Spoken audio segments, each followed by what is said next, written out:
We're here to share with you inspiring stories that bring to life all the little and big ways that people bring more love, joy, laughter, and humanness to everyday life.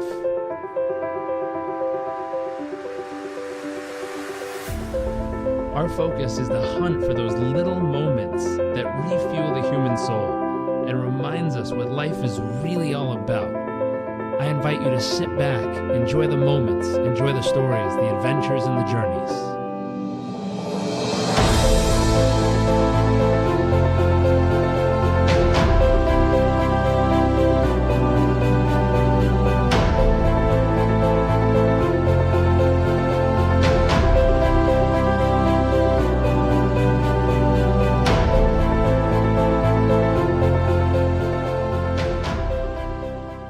Hey everyone, welcome back to another episode of What the World Needs More Of. My name is Jarek Robbins. I am your host on this journey. Today, I'm joined by our special guest, a new friend of mine via featured or previous podcast guest. She introduced us. Ajit, welcome to the show. I'm excited to be here, Jarek. Well, thank you for taking time to join us. We're going to start with the question of the show, which is, what do you feel the world needs more of?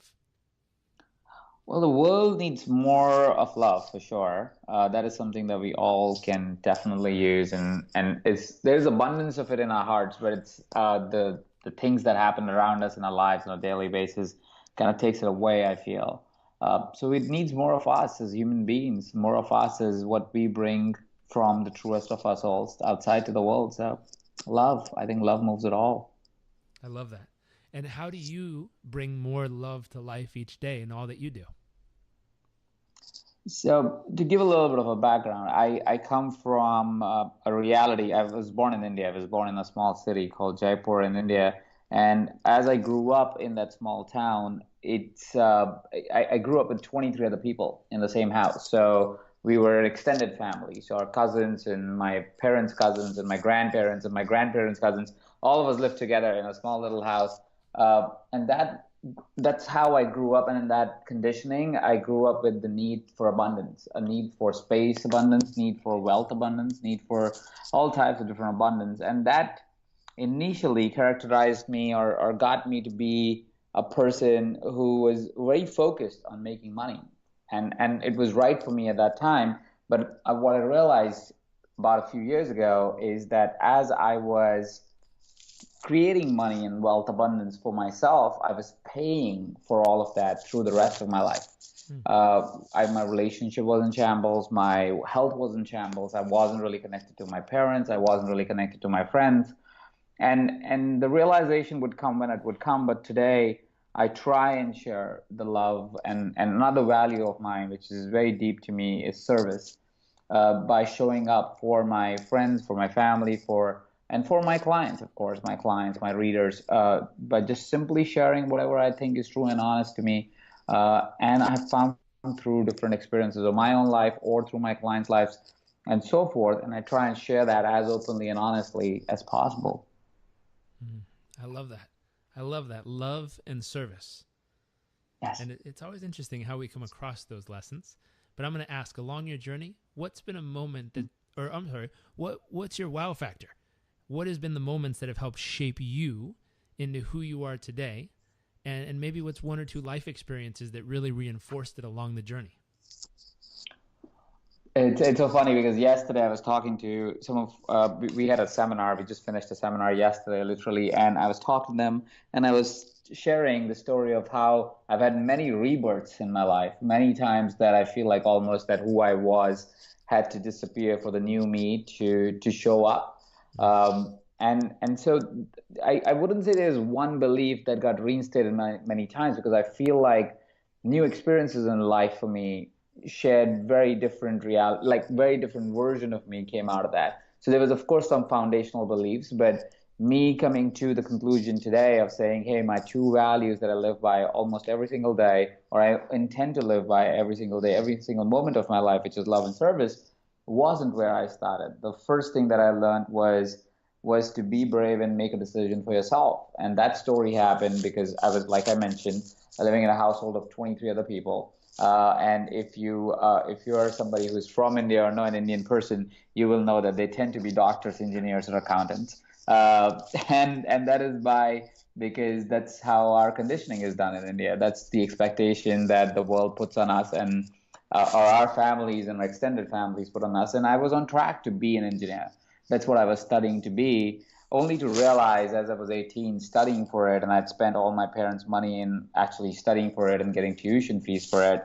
I realized in that time that even if I became an engineer, even if I qualified and took the test and actually passed the test, I would be a really bad one. I would be a really shitty engineer.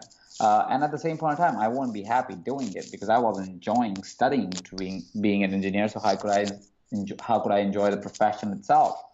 And that was the first lesson that I think I got in life. Is at that point, because of the realization of saying, "Hey, I'm going to be a really bad one if I do this, and I don't think I will even be happy doing this." I took the bold step at that time, especially very bold, to present that to my family, and I wrote a letter to my father at that time. I wrote a letter which said, "Dad," and I explained the whole story of that I really want to live up to your expectations, but there's something that I really, really do not enjoy, and I think I'll be really bad at it. I know I might not become as successful as you hope that I would become, but I think I'll be happy not being an engineer or not being in a profession. I don't know what I want to do, but I know that I don't want to do this. And that story was, and I have a really kind father, so he was very understanding and forgiving about it. My mom, not so much. So my mom kind of thought that I'm going to be a real disaster after that. And so that was the first learning that I had, that even if people don't agree with what I want to do or how I want to do it, it is my life, and I need to make those decisions for myself. And so I made that decision, and I'm grateful it all worked out for me right now. But in that moment, it was a big doubt for me. Just know even if this will work out, if this won't work out. So being bold was, I think, the first lesson that I got at 18, that you have to make your decisions. And there's so many others that just kept happening in life as life happened, uh, because of different experiences that I had thereon. Wow. And what would you say, if you ran across a young person who was in that position right now and they were afraid or scared or uncertain or just uncomfortable, and they feel that feeling deep inside, but they don't know how to express it because they're worried they're going to get smacked upside the head or yelled at or kicked out, or someone's going to be very upset at them, or what? How would you coach them through those couple moments of expressing what's real to them? It would depend on the person itself, because what I want come to understand, which is another realization for at least for me, is as much as we are all human beings, we are so different in our experiences, in our realities, that we, even if I have to generalize an answer, it becomes a really tough one. What I would do is I would invite the person to always ask the question about what's true to them. And why is it important to answer that question is because anything that feels right in the short term is not always right in the long term. So the thing that worked for me was, at that point, I asked myself not the question of how can I make my mom happy, but I asked the question of saying what makes me happy. And it wasn't a selfish thought, it was a thought of consequence. If you think about it, as a human being, if you do what you do and it makes you happy, you tend to create happiness around you. Hmm. You tend to create joy around you, tend to make other people happy that are in your life. So if I really want happiness for my mom and my dad and my family and my friends and so on and so forth, I have to be happy. It has to start from that place. We all have those family members or friends that you don't want to meet because they come with a sob story pretty much at all times or most of the times. And we feel like, why do they think like this? But they are still in our family, so we still talk to them and we collaborate with them and we try to help them as much as we can. But they tend to bring that energy every single time in all our conversations or most of our conversations. Why don't we be that person which changes that dialogue? What if we created a dialogue around us, our lives, and say, hey, I know this is going to be challenging for now, but if I can create joy and happiness in my life and be the person and be that beacon of light for my family, it doesn't have to be, you don't have to be this big change maker that needs to change the world. I don't believe that. I believe you just got to be the change maker that moves the needle, just move the line a little bit further.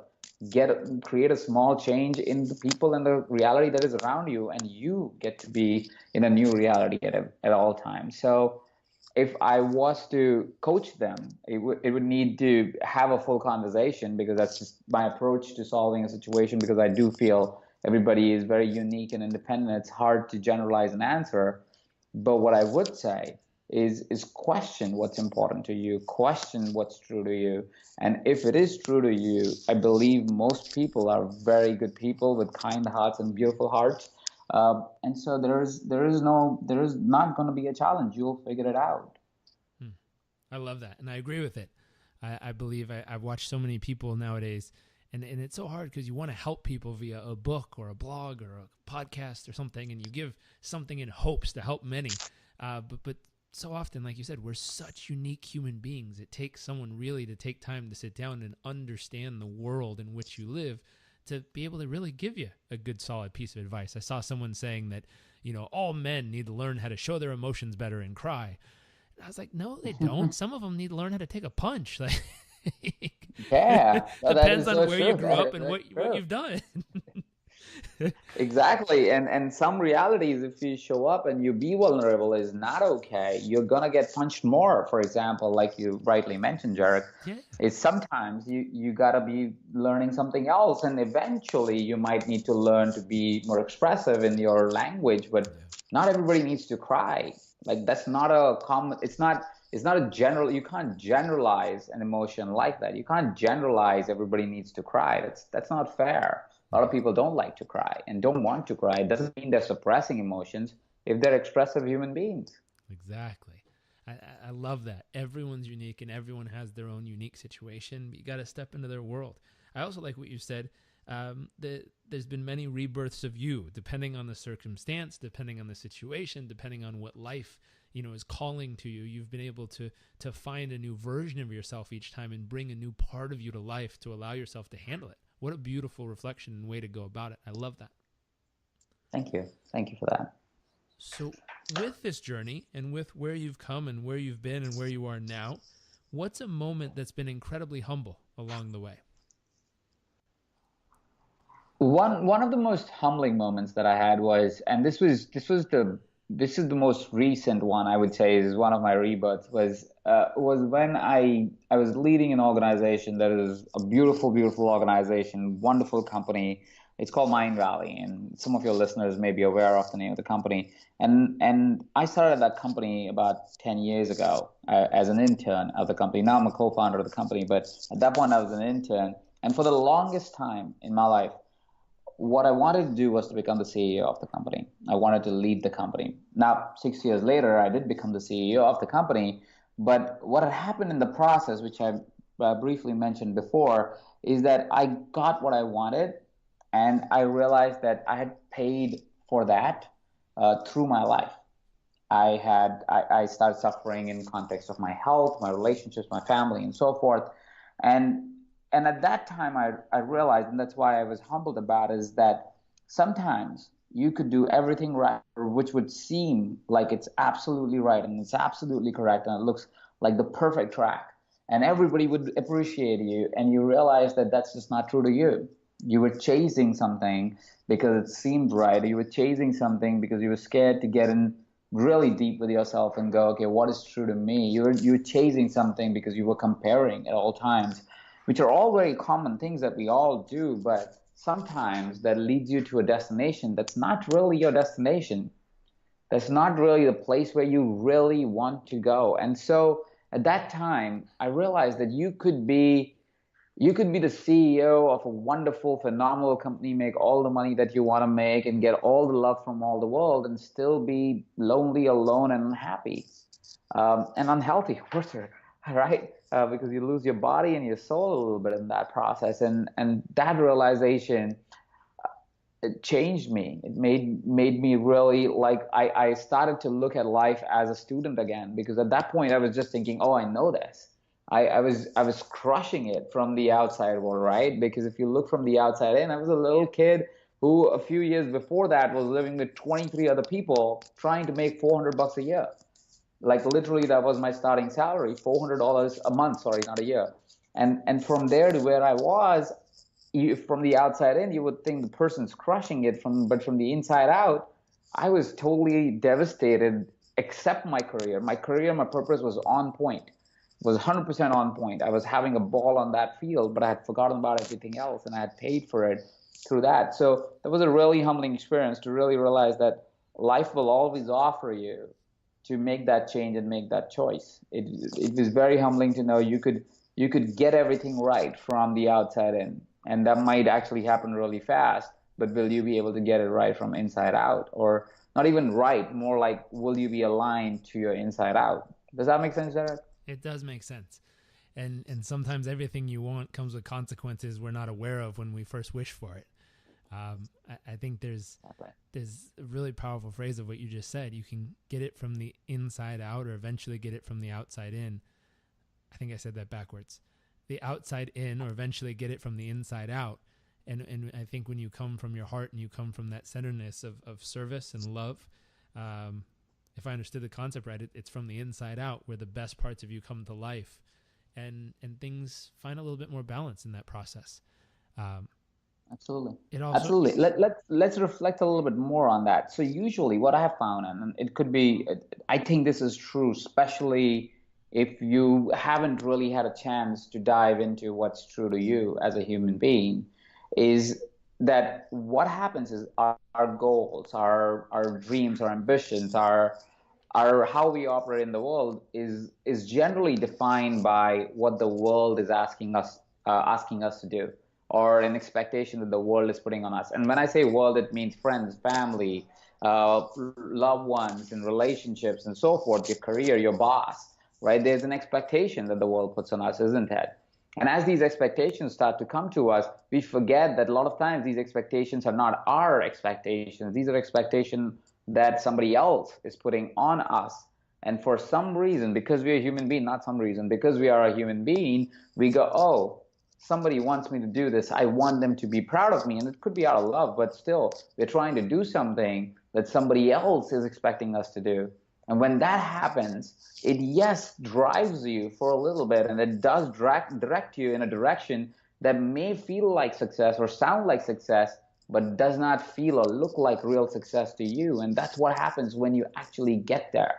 And most of the people from there again go ahead and suppress their real self and go out and start looking at the next expectation that the world has, because guess when the expectations of the world end? Never. They always have an expectation of you, and never, nothing is ever good enough for anybody, because that's a reflection of the outside in. So they will always project something on you. But if we could change that dialogue and say, hey, what is really true to me?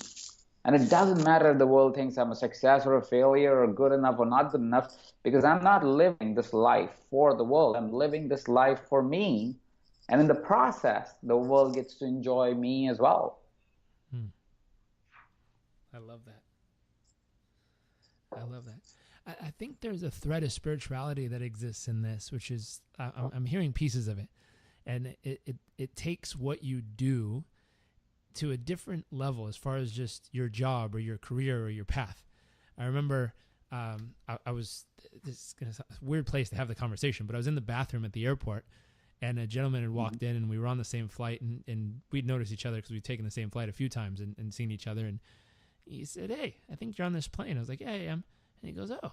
We were just talking. We washed our hands and we're sitting there talking. And he goes, what do you do?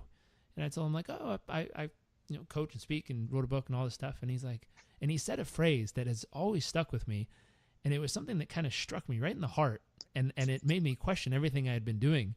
And his phrase was, wow, what a beautiful way to connect with the divine. Mm-hmm. And I remember standing there for a second and thinking about it. And just being like, yeah, I guess. And like shook his hand and left the bathroom, and then thought about it. And I'm like, have I really, I don't know if I've ever thought of it that way. I don't know if, and I remember just being confused for the whole flight. This guy kind of bugged me just because I was scrambling in my head at that point, trying to figure out what the heck that meant. It was such a beautiful phrase, but I'm like, have I done it? Did I really connect? I don't know. And when we finally landed a couple hours later, I remember thinking, wow, what if I allowed, like you said, the life that I'm living, how I'm going about this, to really be a life that I get to feel to the deepest parts of my soul. in what I'm doing every day and to connect at that kind of depth to everything I'm doing and even what I call my work. And it changes things. Like you said, when it's really coming from that deeper nature of who you are and it's allowing you to be true to what's real for you, there's something very powerful. Life becomes an entirely different experience. It absolutely does. And the thing that the thing that we don't understand sometimes is that we feel like, or it like, till the time we really dive deep, we feel like we are true to ourselves. But we don't ask that question deep enough, because when we are really true to ourselves, there is no stress, there is no challenge, there is no concern, or even if they are temporary. It moves with you because you know you're in alignment. It's easy for you to get back on the horse and say, hey, I know I was anxious at that time, I know I was concerned at that time, but you get back on the horse and you keep riding. And that's really what happens once you start to find that alignment and the truth to yourself.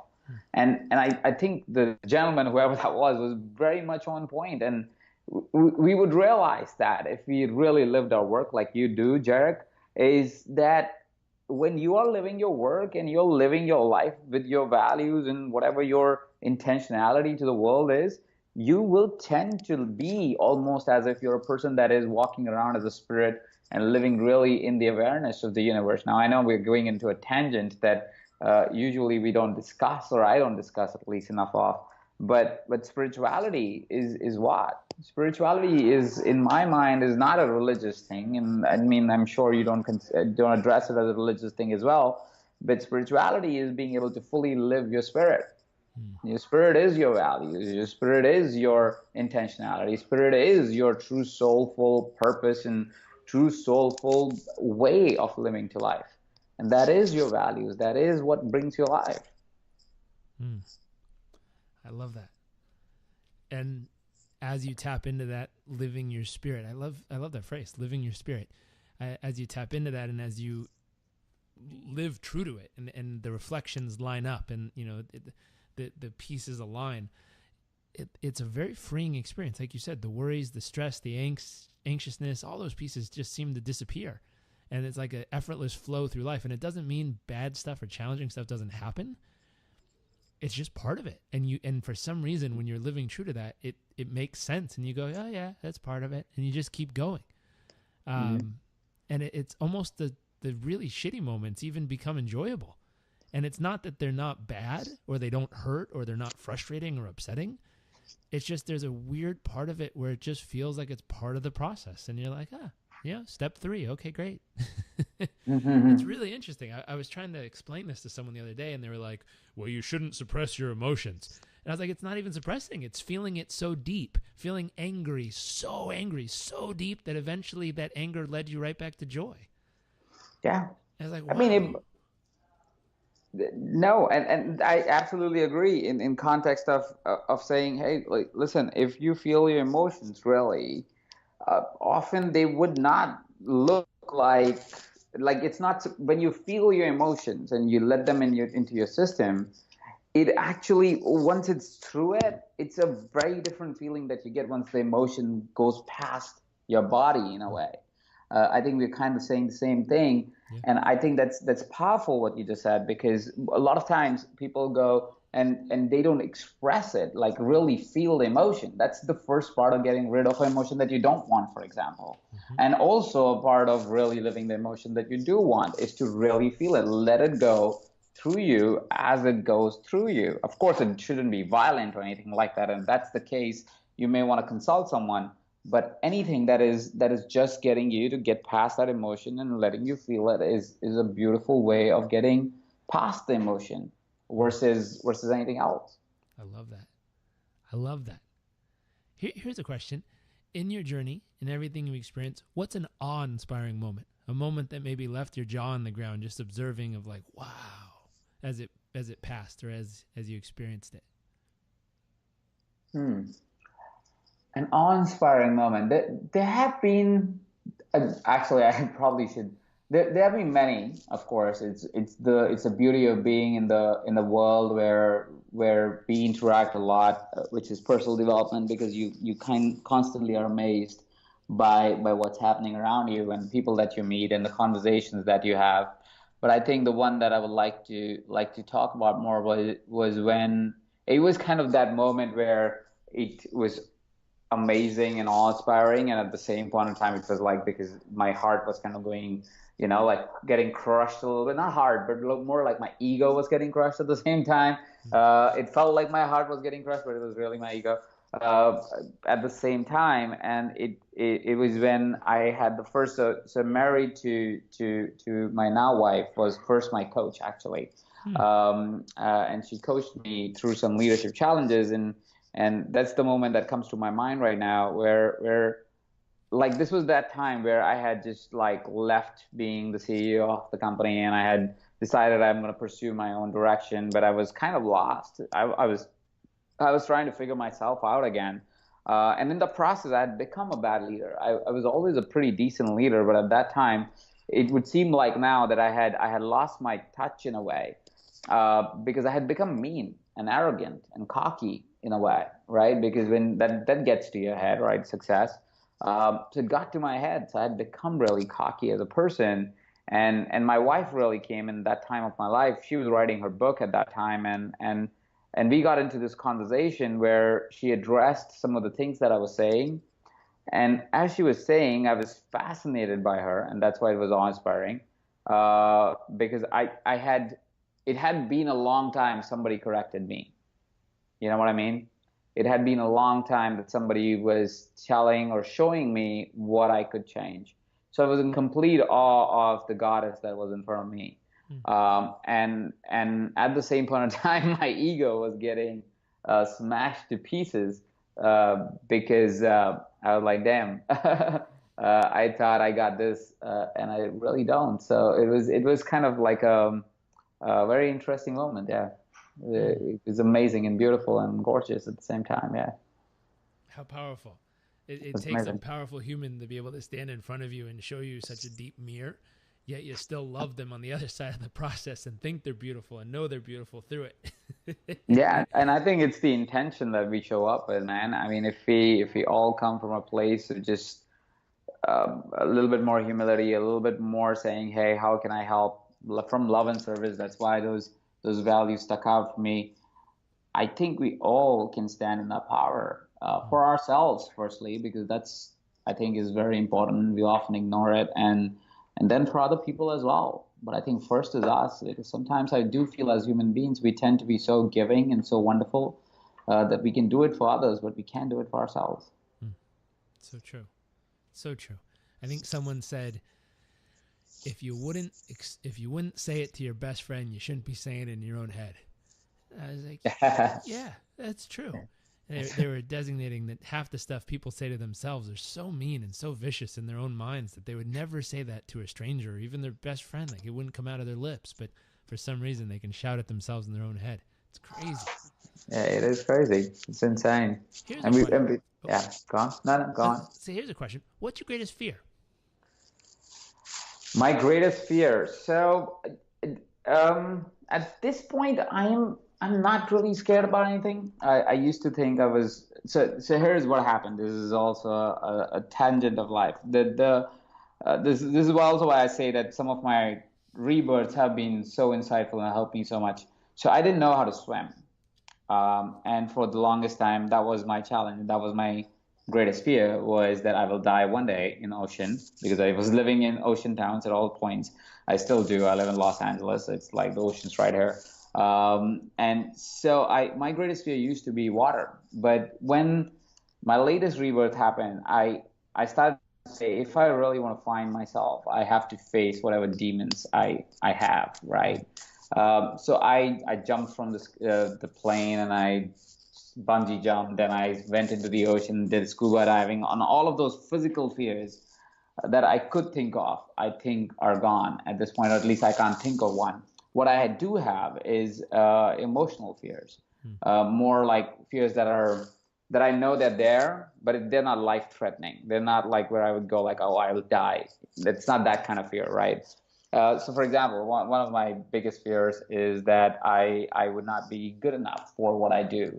or I won't be able to transform the lives that I intend to create, intend to change, or businesses that I intend to sign up and work with. One of my fears is around not being able to make enough for me and my family. I mean by wealth, or what I want to create. Not you know what I mean, right? It's Mm-hmm. like I always there's always more to be made. But that is my fear. Like I actually sometimes get scared of, will I be able to take care of my kid? Like I'm just about to be a father in about a month, and Congratulations. I said, thank you. Uh, and I'm excited as hell. Like I'm super stoked and super excited, but I'm very scared as well at the same time because I'm like, I don't know if I'll be a good father, if I'll be able to provide, if I'll be able to do all of that. So those are my fears, but they're not life threatening, and I know they're not even real. Like in the sense, like I know I feel it, but at the same point of time, I know that this is not true. This is that I am all of that. But it comes, so it is my fear. Mm. All true and all authentic and all real fears Yeah, at this moment and stage of life and throughout the stages. What yeah. about in your future? What are you most excited about? I'm excited about, and all my life so one of my greatest adventures of life, or my intention for life, was to be able to get out of the house of 23 and buy a house for my parents, Mm. right? So I did that. I did that about 6 years ago, 5 years ago. And so as I did that, that was another rebirth that had happened because I had lost purpose. I had lost that was my life goal. I wanted to do that when I was 40 or 50 years old. So I thought that that's when I will be able to actually afford to buy a house for my family. And so as I did that, I lost meaning and purpose a little bit. And after that, what I realized is that what my life is, or what I hope for my life, is I don't need any legacy around me. I don't need my name plastered on the sky. I'm not that kind of guy.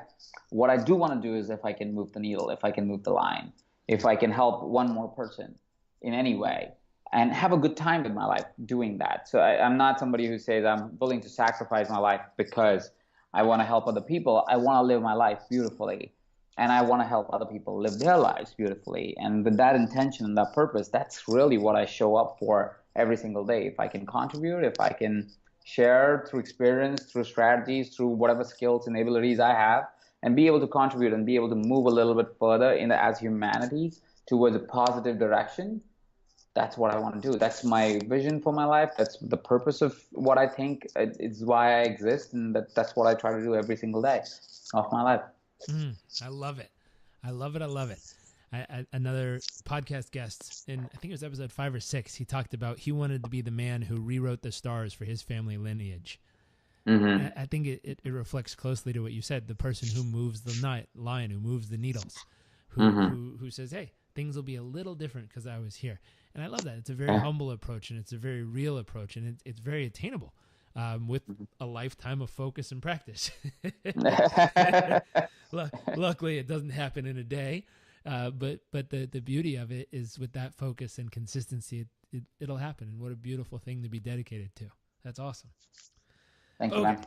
So we have a second section of the show. We call this the nuts and bolts. This is the practical, tangible, tactical stuff that someone listening can immediately take and immediately apply to their life or situation or journey or wherever they're at in this. So the first question in this section is, what do you focus the majority of your thoughts and time and life on each day right now? Well, right now it's very much focused on my kid. So my wife's pregnant, so I'm super excited about that. And a lot of it, but secondarily, it is the book that I just wrote, and it's coming out in December this year.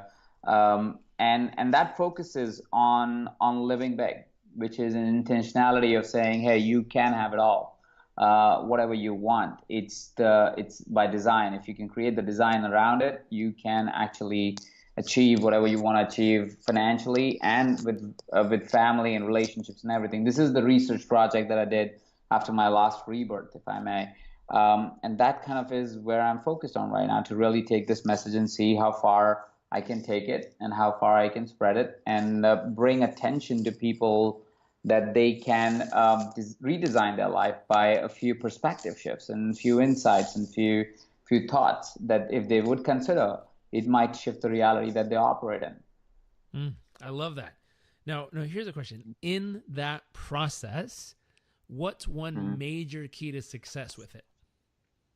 So in that process, so the key idea behind all of it is, and this is at least my perspective to life, is I think most of us, for the matter, all of us, are really smart, brilliant, and also hardworking individuals. We want to work hard. We want to live a good life. We are smart people. Academically doesn't matter, but we are smart people, brilliant people operating in this world. And if that's the case, if I could offer you an insight or a perspective, that's all you really need to shift your reality.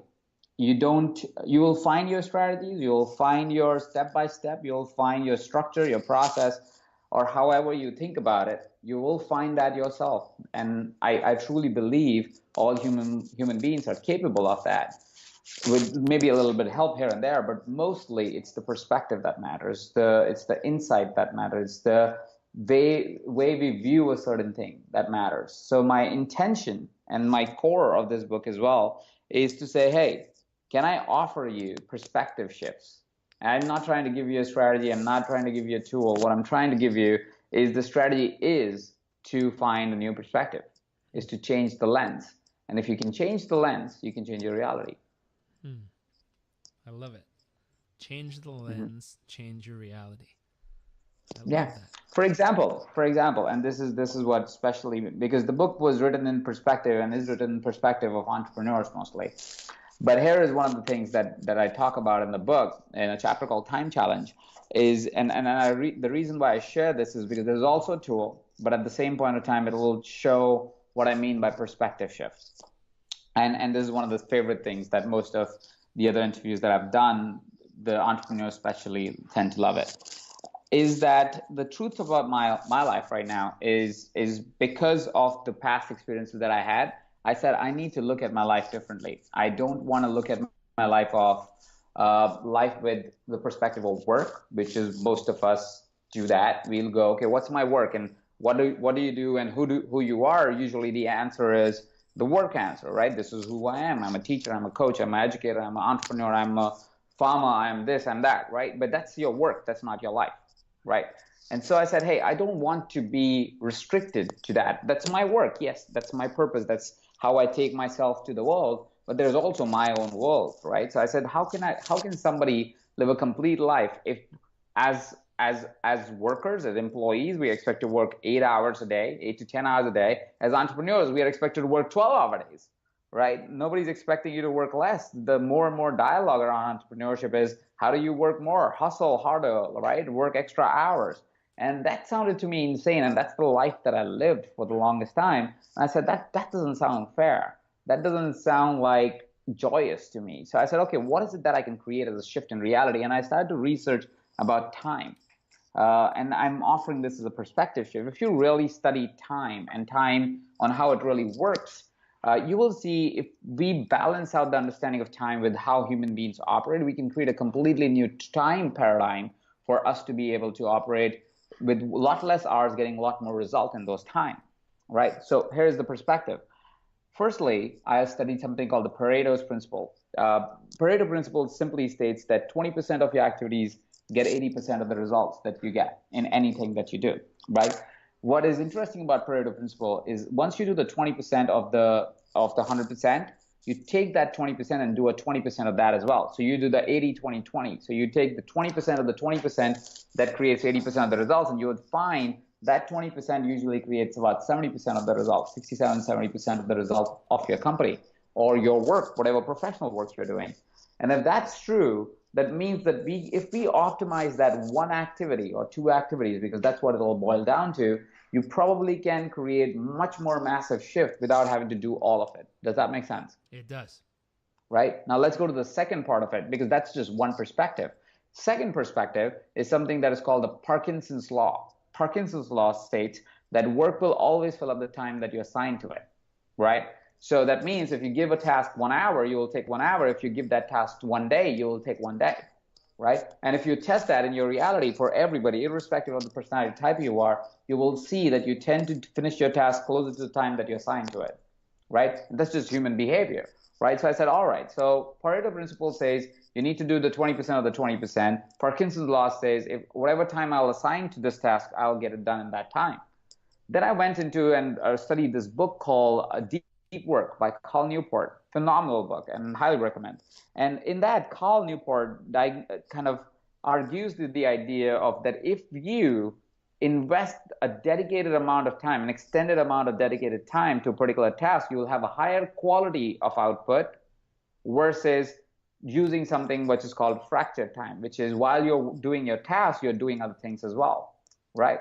And that is very common in today's time because we have our phones all the time in our hands. So if nothing else, Instagram and Facebook and email keeps bothering us, or text, if there's somebody still texting in today's time. So what happens is using these three principles, which is Pareto's principle, which is you pick one or two activities that really work. You use the Parkinson's law, which is you assign a dedicated time to complete an activity. And then you take the idea of deep work, which means you create that dedicated time as distraction free as you possibly can.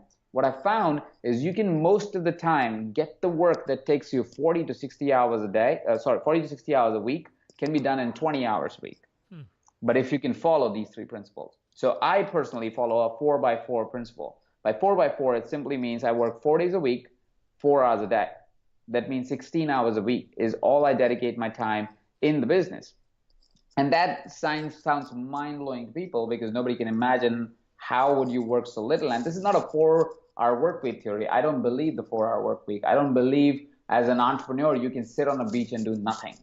That feels lazy to me. That's not an optimization of time or work. That feels like laziness. And I don't think many people can operate that way because after a point, you would get curious about what am I doing with my life, right? But what I wanted to do is to create a space of work that will allow me to then go out and the rest of the time do things that fuel me, that fuel those 16 hours in a way that when I do those 16 hours, they're the best hours ever. And fuel is not always only about learning. Learning is a big part of it, but it's also about having a good time. Just having a ball with friends or just going out with your wife or your loved one or whatever and do things that you would always want to do, go to Disneyland or whatever that is, right? The point really is that can we create a complete life instead of having a life that is so attached to our work and that becomes our identity? So that's one of the paradigm shifts. So all of a sudden, if the listeners of the podcast take a minute and really think about, hey, listen, as a perspective, if such an entrepreneur who has built multiple companies and still has multiple companies that he runs and can only can operate in 16 hours a week, what can I do? That's a perspective. I'm not saying everybody will do 4x4. That's not the point of this conversation. The point of the conversation is you can optimize it. You can look at time differently. It's not about number of hours you put into something. It's about what you do with those hours that matters. And we can optimize knowing ourselves. If we know ourselves a little bit more on how to really optimize our time, because all of us are different, like we talked about in the starting of our conversation, everybody can find their own version of 4x4. I'm not saying you do 4x4. What I'm saying is you might find your own version, but it might not look anything like how it looks like today. I love that. I love that. I could hear your passion about it too. And it sounds like it's created much freedom in your life, which is a beautiful, beautiful gift, especially at a moment when you have a little one on the way. I run across those types of entrepreneurs as well, where they're struggling so much. And like you said, it's one perspective shift that opens up so much in their life. Little things. All you need is the new perspective. All you need is a new way to look at it. And all of a sudden, things change quickly. Question, what's the name of your book? You mentioned it, but we didn't hear the name of it, the title.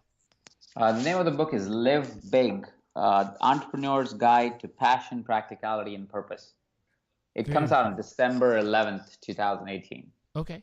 So if you're listening to this, if you check the show notes, we'll make sure to have a link to your website, hopefully a pre-purchase page if it's up before the book, which it probably will be. And then eventually we'll update that if you're listening to it and it's past December, we'll have the actual purchase page so you can go and find it. So if you look in the show notes, we'll have a link to get you to it. one way or form.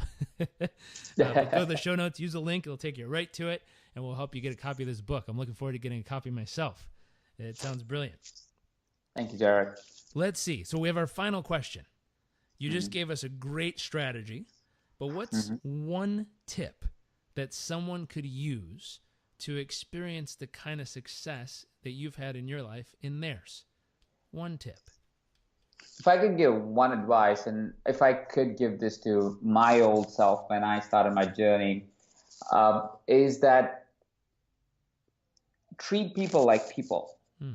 Because what happens especially is as we are going through life, we start to, and especially this happens with professionals and high-performing individuals, is because they are working with so much data, they are working with so much information that they start to see people as numbers. They start to value people like numbers. They start to go, oh, this is the number of people that I hire. This is the number of people that will quit. And these are the number of people, oh, these are my colleagues, right? But they treat it almost like it's a come and go, or at least I used to.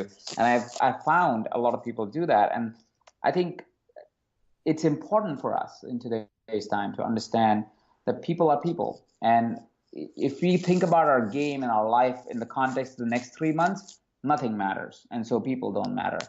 But if you think about our life in the context of the next 30 years, next 50 years, which is ideally what we'll end up living or more, right? So if that's the reality, if we think about 30, 40, 50 years, we would think about people as people. You see, a lot of times entrepreneurs hire team members, and then they hire them as, okay, I hired this person and this is the skill and task that they need to do. I think that's the worst way to hire anyone, because what you do then is you treat them very differently. You treat them like somebody who's just a skill set. Instead of that, if you treat them like a home team, if you treat them like people who would stay with you for a very long period of time, you'll tend to create deep relationships with them and have teams that will really last a lifetime for you. And secondly, you would actually feel a lot more happier, because you will actually get the love and appreciation of the people around you. You'll be able to love them freely, and they will be able to love you freely, because you're not just a number anymore. And by love, of course, romantic love is great, but I'm talking about love as love for humanity here. And I think that's really important in today's time, is to treat people like people. They are people. They have opinions, they have perspectives, they have emotions, they have their feelings, they have needs. And if we can't treat them like that, I think we can help each other a lot more, and we can have a much happier, more fulfilled lives and the world. That's beautiful. I love it. I love it. I'm a huge fan of a lot of new information that's coming out around how important culture is within companies, and how important really, giving people a place to flourish. I'm a big fan of, obviously, I love the concept of telling people to go for their dreams and, design your ideal day and go and live it, which is awesome. But not everyone's going to take that path. Not everyone's going to quit their job and go do what they dream about in their life. For circumstance or situation. The second piece is, I figured out if most people are going to stay at the job, then my question became, how do you create an environment, like you just said, where people are treated like people? And if someone works somewhere for 25 years, they look back and say, I'm a better human because I work there. I'm happier, I'm healthier, I'm stronger, I'm more fulfilled as a human. Like, thank God that company changed my life. It's like, how do you create that environment? And I think it stems exactly what you said. It's when people start treating people like people instead of just an engineer or a salesperson or a customer service rep, but you treat them like a human and say, hey, how do I help develop these humans in this process, so that as they're part of our team or part of this journey in life, they can look back and they've flourished as a human in the process of just being in this community. It's so special. It's so useful too. I really, really love that. Thank you. Thank you for that. Well, sir, thank you for sharing so much with us. Again, if you're listening, make sure to go to the show notes. We'll have a link to go and check out his website, check out the upcoming book. Make sure you grab a couple copies, one for you, one for a friend. I always say, whenever you buy a book, buy one for yourself and buy one for someone you care about who needs that message, and send it to them as a surprise gift. You never know how much a book will change someone's life. So please do that. I'll stop for a second and just say thank you for joining us again. Absolutely. Thank you so much for inviting me, Jarek. It was really Really nice talking to you, and you're doing great work. Thank you, thank you. And for everyone who tuned into this episode, if you know someone who needs to hear it, make sure to share it with them. We believe that sharing is caring, and we love caring people around here, so make sure to share. If you haven't yet, make sure to subscribe to the podcast. And for everyone who's out there in the podcast universe, I look forward to seeing you all next episode.